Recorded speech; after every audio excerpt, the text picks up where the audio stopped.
Well, hi there again, guys. So after this morning's match, I've made good on my promise. I went ahead and crashed and burned that save and have started a new one again with FC Seoul. So we're going to try this again. That was definitely less than what I wanted to see in that first save. Things went from bad to worse, and so I've started this again with a different sort of transfer policy. We'll get a little bit more into the transfers a little bit later once the transfer window is ended. But let me just show you here. Known for signing under 23 players for the first team squad, also under 21s, also younger players, and signing under 21s to develop for the future, younger players to develop for the future, then avoiding players approaching the second half of their careers, not wanting to sign their players who are arguably past their best, preferring not to sign players approaching the end of their careers. We've signed well over 100 players so far in my time here. Apparently I'm a firebrand, not sure why that is, and a professor and a technician and a mentor and a hustler. Yeah. Whatever. Anyway, what we've done so far here is we've done a lot of real hard-hitting stuff. We have changed the squad around completely, so the squad that you're going to see tomorrow for our match is almost 100% different. You will notice that all of the old men are gone. The oldest guy that we have here is Lee Se-young, who I don't remember from the last time. Whatever happened, who knows what's going on. The oldest guy is 25 years and 100 days old. In fact, I was a little bit surprised that I sold Na Sang-ho, but it ended up happening. He ended up being kind of in a poor mood, and so I went ahead and got rid of him. The dynamics of the club now are good. The atmosphere is very good. We don't have anybody upset, which is a nice change. There's good support for me. We go look at the hierarchy. Nobody particularly supports me, but nobody's against me, which is the key. Social groups are, sort of the way that they are. Now, I will tell you that there are a lot of players in the squad who currently do not speak Korean, and there's a reason for that, right? Because I brought in so many players. So the way that I did this is I went over to scouting right at the beginning. So the first thing I did is I waited until we got a whole bunch of scouts in. One of the mistakes that I made last time is that I did not, I kind of put a whole bunch of players on the two scout list before the scouts came in. And so when you look at the scout priorities for this team, you'll see a whole bunch of different scouts listed by everybody. Last time around, that scout priority list had the same guy listed like over and over again for the first, 500 players or something, which wasn't the best thing in the world. That was part of the problem that we had. As you can see here, we're trying to scout players who are basically 20 and below.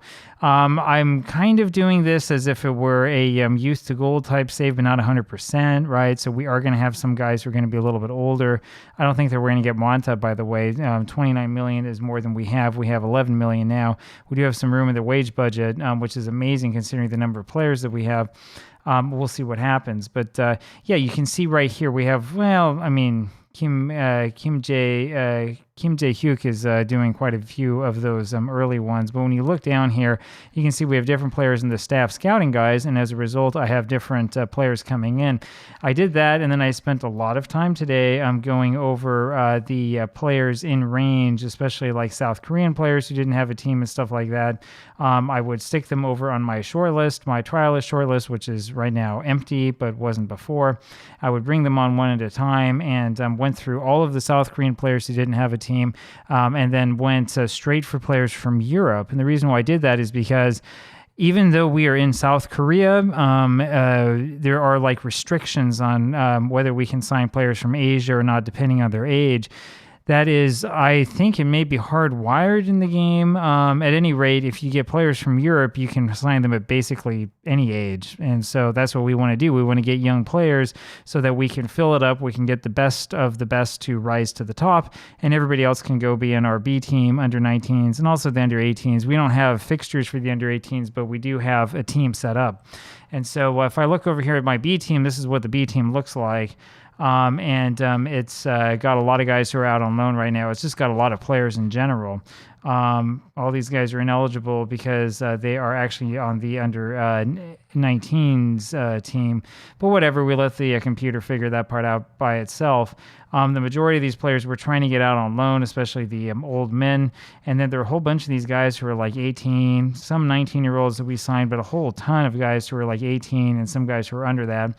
Under 19s look kind of like this. So the oldest players we have are 18. That way they're all eligible to play on this team. And none of these guys are out for loan at the moment. And in fact, this guy, Itangi Shaka, is going to be on our first team. We're going to talk about him in a second. He's going to play in the first match of the season, so he's no longer on this. We'll take him off. There you go. And the under 18s who do not actually have matches to play is kind of the sticking point for all of these guys who are flagged, who we're not going to play in anything else.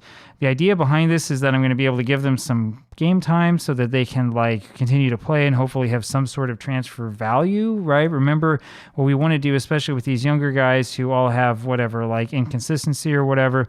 Ideally, we want to keep them on, pay them a very small amount of money, and then sell them off to the unwitting computer that doesn't know that the guy really sucks, right? That's kind of what we want to do, especially since some of these guys actually have value, like Im Sang-yoon, right? This guy, we're never going to play him on the first team because he's going to get injured and he's going to, play like a butthead and he has a bad personality. But we want to make this guy look as good as we can. We want to get him onto the B team eventually. We want to get him loaned out. We want to give him first team football that way so that other teams will come in and pay, what is he worth?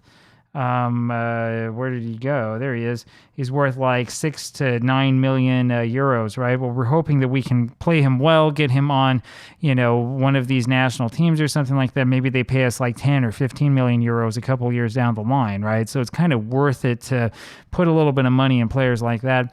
And for the time being, at least, that's why we have the under 18s. Their fixtures are all friendlies that I've arranged, right? In fact, it's time to arrange 2 more. So we go over here and we'll choose one. I don't know.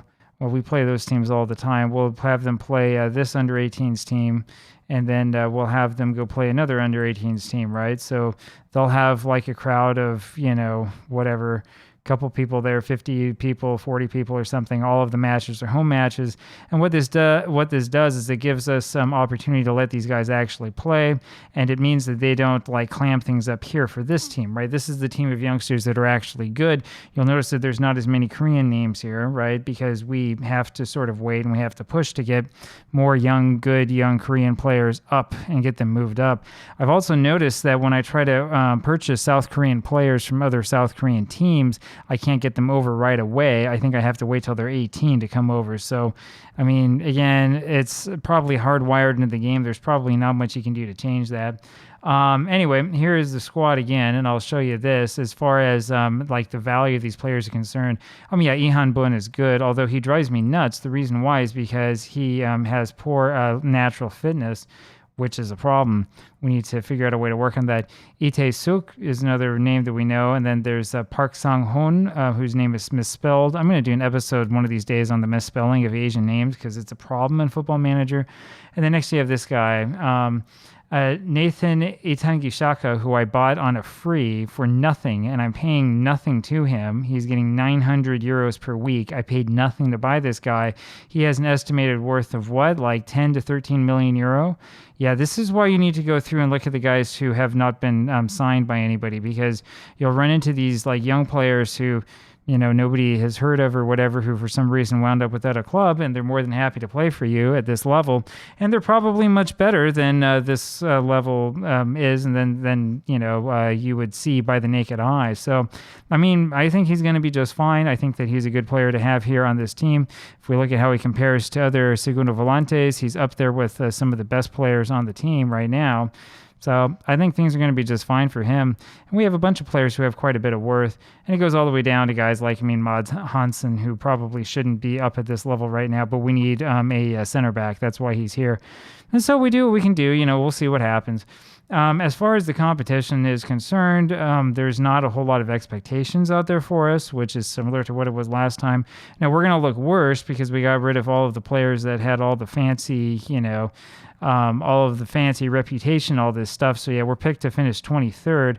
Although at 25-1, I mean, it's not that awful, right? I think that we more likely could finish up somewhere up here because there's not that huge of a gap between these two places, right? So I think we'll end up being just fine in the end. But I will say that, yeah, one of the problems that we have is that we don't have necessarily the best reputation in the world in terms of our players. I'm trying to think here. Somewhere over here, it should tell us that we have had the most transfers. I don't know. It's on one of these pages here. It's probably not this one. Well, that's not so interesting. Transfer window. Yeah, it's not going to tell me much. Anyway, well, so much for that. But yeah, the truth is that we've had more transfers than any other team in this league by far because we've completely wiped them out. And we're actually not quite done yet. There are a couple other players that we're looking on sort of pushing out on loan. And then we're kind of hoping to bring maybe a couple of more players in. I've been looking through, the transfer world. We have a whole bunch of guys, as you can see here, that may be coming in. Some of them I think can't come in for a little while, but there are other guys that we're going to try to get in soon. So we'll keep doing our scouting, and we'll try to pay a little bit of money to get the guys in. And yeah, Pak So-il maybe will go out on loan. Maybe we'll see what happens. Anyway, overall, it's actually been pretty good. It's been pretty successful. There are some things that are still a pain in the neck, right? The biggest one is when you go over to the staff and you're trying to fill up your staff places and stuff. It sucks. I hate looking for recruitment and analysts. I hate looking for more coach. I mean, this is stupid, right? Why am I spending all my time looking up this crap? I mean, it's a total waste of time, and it's something that's a big problem in Football Manager, right? They need to make it so that you don't spend so much stupid time looking around at different players and saying, oh, who wants to be the recruitment analyst? Who cares, right? I mean, nobody should care at all about stuff like that. It's about managing football, not about buying your staff. Anyway, rant over there. So there you go. Overall, I think it's going to be much more successful. I look forward to having a much better season, and I will see you tomorrow with the first match. We're playing against who? We're playing against Shanghai Port, I think it is, and they are expected to win even though we're at home. I think we might be able to upset them a little bit and show them what we're made out of. Oh, yeah, the other funny thing is this Go Johan testimonial. Yeah, he had his testimonial, but I had released him before his testimonial took place, so it was kind of an awkward moment since he wasn't on the team anymore. Anyway, we'll see what happens here. Hopefully we can have a strong start to this season and avoid some of the problems that we had before, and maybe we'll be able to be a little bit more competitive and not be completely dominated by teams that we should beat. I'll talk to you again tomorrow. Bye-bye.